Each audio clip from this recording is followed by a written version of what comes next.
the most confusing things for people, often at the start of their behavior journey, but sometimes also well into it, is the perceived lack of continuity in their dog's behavior. Sometimes this feels like a lack of predictability in the dog's behavior. It makes it feel very, very difficult to address because it feels like sometimes the dog is fine and sometimes the dog is not fine. And folks may have difficulty noticing when it's going to change or predicting when it's going to be okay and when it's not.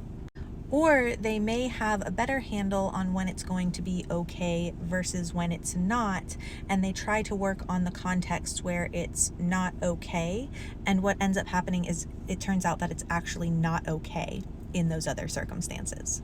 The thing is, behavior is contextual. And so there can be a number of reasons why our dog may behave one way in relation to their trigger in a certain environment or a certain context, and why they may behave in a very different way in relation to the same trigger in a different context. But one of the most common things that I see is that the dog doesn't actually feel any different across contexts, so the emotion is the same, but the stress level may be higher or lower, and there may be other factors contributing to the stress response that the dog shows. And some stress responses are inobvious to us as humans if we don't know what to look for.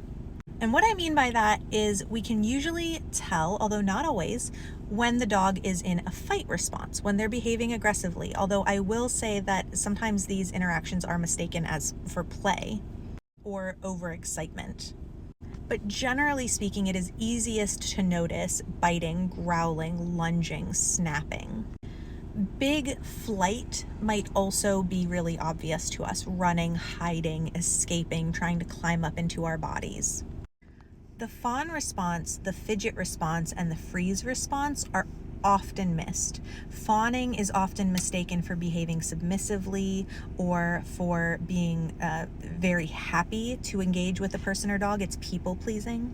Fidget is often mistaken for big excitement, very, very big happiness. And freeze is often mistaken for the dog being totally fine.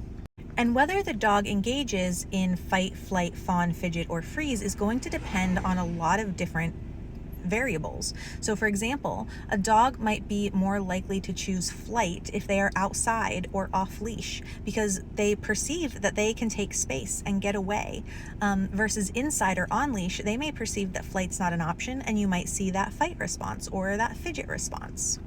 If a dog is with their safe person, they may feel safer to use that fight response.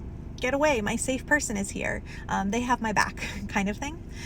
Versus if they're taken away from their social support, say into the back of the vets or dropped off at the groomers, they may go into that functional freeze state where the dog is mistaken for being totally fine, but the dog is actually at the highest level of stress. And this is where it can make things feel really unmanageable because we feel like we don't understand what is happening with our dog.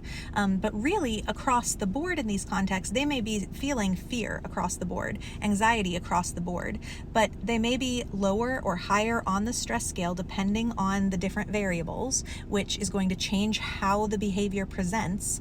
A dog who's flighting down in the yellow zone is avoiding, and that is often mistaken for ignoring. But the difference is avoiding is very carefully coping with a trigger. Ignoring is genuinely not being worried about it. And so where we are on the stress scale determines in part how the behavior is expressed, how the emotion is expressed rather through behavior. And then we also might see a different survival response altogether, fight, flight, fawn, or fidget, depending on another constellation of variables.